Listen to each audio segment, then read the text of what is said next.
Neat పరీక్ష పైన ఒక చర్చ జరుగుతుంది. బీహార్లో అదేవిధంగా గుజరాత్ రాష్ట్రంలో ఈ రెండు కూడా ఎన్డీఏ పరిపాలించినటువంటి రాష్ట్రాలు. ఈ రాష్ట్రాల్లోపట నీట్ ప్రశ్నపత్రం 30 లక్షల రూపాయలకు అమ్ముకున్నారనేది ఈరోజు ప్రభుత్వమే చెప్తుంది, కేంద్ర ప్రభుత్వం. మరి దురదృష్టవశాత్తు మరి అక్కడికే పరిమితమైంది అనుకోవడం లేదు. చాలా రాష్ట్రాల్లో ఒకట ఈ పేపర్ లీక్ అయి కోట్లాది రూపాయల చేతులు మారినట్టు కూడా చెప్తున్నారు. మరి దీనిపైన ఈడీ ఎందుకు స్పందిస్తున్నదో అర్థం కావడం లేదు. అంటే రూపాయలు ఎక్కడైతే ట్రాన్స్ఫర్లు అయితే అక్కడ మరి ఈడీ వస్తుంది, మనకందరికి తెలుసు. ఆ చట్టం కూడా చెప్తుంది, ఎఫ్ఐఆర్ రిజిస్టర్ అయితే వాళ్ళు పోవాలి. ఈ అవినీతి జరిగినప్పటికీ కూడా కేంద్ర ప్రభుత్వం ఇప్పటివరకు స్పందించలేదు. మోడీ గారి ప్రభుత్వము స్పందించలేదు ఇప్పటివరకు కూడా. చిన్నారులు 12వ తరగతి పాస్ అయి పరీక్ష రాసినటువంటి లక్షలాది మంది విద్యార్థుల తల్లిదండ్రులు బాధపడుతున్నారు. మా పిల్లలకు అడ్మిషన్స్ ఈ సంవత్సరం జరుగుతాయా, జరిగాయా? ఇదంతా కూడా మరి ఒక పెద్ద ఆవేదన కలిగిస్తుంది తల్లిదండ్రులకు. తెలంగాణ రాష్ట్రంలో చాలా మంది తల్లిదండ్రులు ఆవేదన వ్యక్తపరుస్తున్నారు. మరి నిన్న మొన్న జరుగుతున్నటువంటి సంఘటనలు, విద్యార్థి సంఘాలు ఈ రోజు కూడా పెద్ద ఎత్తున ధర్నాలు చేస్తున్నారు. మరి ఈ ఇష్యూ పైన నేను కొంత లోతుగా పరిశీలించి చర్చించినప్పుడు పరీక్ష పత్రము లీకేజ్ అనేది ఒక సమస్య.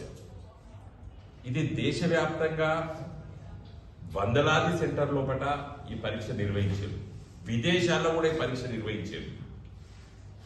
మరి గత చాలా సంవత్సరాల నుంచి కూడా ఇలాంటి లీకేజ్ జరిగి ఉండొచ్చు అని కూడా చాలా మంది ప్రొఫెసర్లు, లెక్చరర్లు చెప్తున్నారు. నేను నిన్న మరి మన దగ్గర తెలంగాణ రాష్ట్రంలో ఉన్నటువంటి మెడికల్ కాలేజ్, ప్రభుత్వ మెడికల్ కాలేజీలో ప్రొఫెసర్లు, రిటైర్ అయిన ప్రొఫెసర్లు,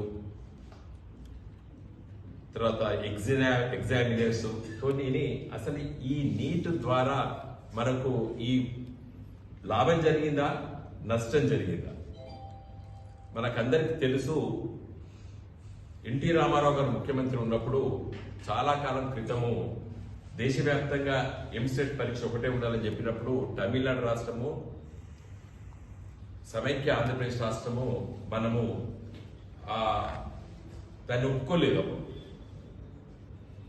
తదనంతరము సుప్రీంకోర్టు తీర్పిచ్చింది, అన్ని రాష్ట్రాలు కంపల్సరిగా ఉండాలన్నప్పుడు మరి రెండు తెలుగు రాష్ట్రాలు, ఆంధ్రప్రదేశ్ రాష్ట్రము, తెలంగాణ రాష్ట్రము 2017లో నుండి నీటిలో ఉన్నాయి.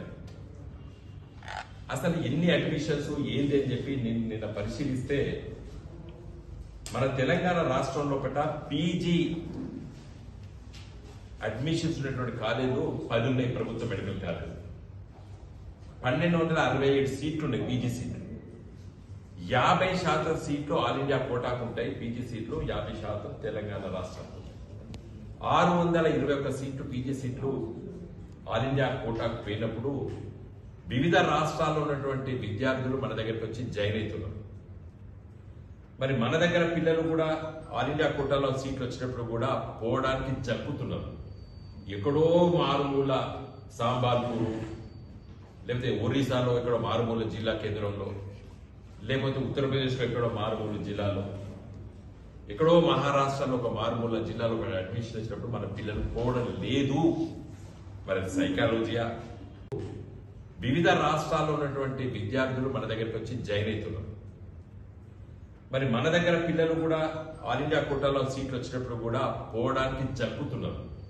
ఎక్కడో మారుమూల సాంబాల్పూర్, లేకపోతే ఒరిస్సాలో ఎక్కడో మారుమూల జిల్లా కేంద్రంలో, లేకపోతే ఉత్తరప్రదేశ్లో ఎక్కడో మారుమూల జిల్లాలో, ఎక్కడో మహారాష్ట్రలో ఒక మారుమూల జిల్లాలో అడ్మిషన్ వచ్చినప్పుడు మన పిల్లలు పోవడం లేదు. మరి సైకాలజీయా, లేకపోతే వేరే రాష్ట్రాల్లో చదువుకోవడానికి జరుపుతున్నారా? ఏదో కారణం పోవడం లేదు సార్ అని చెప్పి కూడా కొంతమంది ప్రొఫెసర్స్ లెక్చరర్స్ తల్లిదండ్రులు కూడా చెప్తున్నారు. మరి UG admissions, under graduate admissions MBBS వచ్చాక కేవలం 15% మనం ఆల్ ఇండియా కోటాకు పోతాయి. మరి అప్పుడు కూడా మన దగ్గర ప్రభుత్వ మెడికల్ కాలేజీలో 3,817 సీట్లుంటే 519 సీట్లు ఎంబీబీఎస్ సీట్లు ఆల్ ఇండియా కోటాకు పోతే 519 మంది వేరే రాష్ట్రాలలో వచ్చి జాయిన్ అవుతున్నారు. ముఖ్యంగా ఆంధ్రప్రదేశ్ రాష్ట్రం నుంచి మన దగ్గర Osmania medical college, Gandhi medical college, Kakatiya medical college అంటే కొంచెం ప్రౌడ్గా ఫీల్ అయింది దీంట్లో అడ్మిషన్స్ తీసుకుంటున్నారు. మన పిల్లలకి మరి వేరే రాష్ట్రాల్లో పడే ఎంబీబీఎస్ సీట్లకు పోవాలంటే పిల్లలు పోవడం లేదు, చాలా మంది జాయిన్ కావడం లేదని చెప్తున్నారు. మరి వాళ్ళు ఇక్కడనే సెకండ్ లిస్ట్లో థర్డ్ లిస్ట్లో ఇక్కడనే అడ్మిషన్స్ తీసుకుంటున్నారు. దీనివల్ల అడ్వాంటేజెస్ ఉన్నాయి, డిసడ్వాంటేజెస్ ఉన్నాయి కూడా కొంతమంది మేధావి వర్గాలు ముఖ్యంగా మెడికల్ ఫీల్డ్లో ఉన్నటువంటి ప్రొఫెసర్స్ చెప్తున్నారు. ఆల్ ఇండియా కోటాను యూటిలైజ్ చేసుకొని మన ఎక్కువ సీట్లు మన పిల్లలకు రావచ్చు, మన వాళ్ళు కొంత బాగా చదువుకుంటారు కాబట్టి మన సీట్లు ఎక్కువ వస్తాయని చెప్పి ఆశతోనే ఈ 2 తెలుగు రాష్ట్రాలు ఆల్ ఇండియా కోటాలో జాయిన్ అయ్యారు. కానీ మనం చూసినట్టయితే మరి ఆ మెరిట్లో ఉంటారు కాబట్టి మన సెకండ్ లిస్ట్లో ఇక్కడ అడ్మిషన్ వచ్చినప్పుడు ఇక్కడనే తీసుకుంటున్నారు. డిసడ్వాంటేజెస్ ఏమైపోయినాయంటే టోటల్ నెంబర్ ఆఫ్ సీట్స్ మనం ఎంతైతే కంట్రిబ్యూట్ చేస్తున్నామో, ఎందుకంటే తెలంగాణ రాష్ట్రంలో ఎక్కువ ప్రభుత్వ మెడికల్ కాలేజీలు ఉన్నాయి, 27 ప్రభుత్వ మెడికల్ కాలేజీలు, ఇంకొక 5-6 వస్తాయి ఈ సంవత్సరం వచ్చే సంవత్సరం. మన కోటా ఎక్కువ ఆల్ ఇండియాకి ఇస్తున్నాము. ఆల్ ఇండియాలో కూడా దేశవ్యాప్తంగా 28 రాష్ట్రాలు అన్ని కూడా కొడితే మనకు తక్కువ సీట్లు వస్తున్నాయని చెప్పి మరి చెప్తున్నారు. Majority of the students are not willing to go to other states. నేను ఇంతమంది చెప్పినాను, మనం పోవడం లేదు, ఆ సైకాలజీ ఏదో చెప్పలేదు, తల్లిదండ్రుల ఆసక్తి లేకపోవడం. అదే విధంగా చూసినట్టయితే వేరే రాష్ట్ర పిల్లలు తెలంగాణ సీట్లు వస్తే ఉరుగురికి వచ్చి జాయిన్ అవుతున్నారు. మన హాస్పిటాలిటీ కావచ్చు, మన ఫుడ్ అవైలబిలిటీ కావచ్చు, తెలంగాణ రాష్ట్రం కాస్మోపాలిటన్ స్టేట్ కాబట్టి వేరే రాష్ట్ర పిల్లలు మంచిగా వచ్చి ఇక్కడ జాయిన్ అవుతున్నారు మన మన మన తెలంగాణ ప్రభుత్వ మెడికల్ కాలేజ్.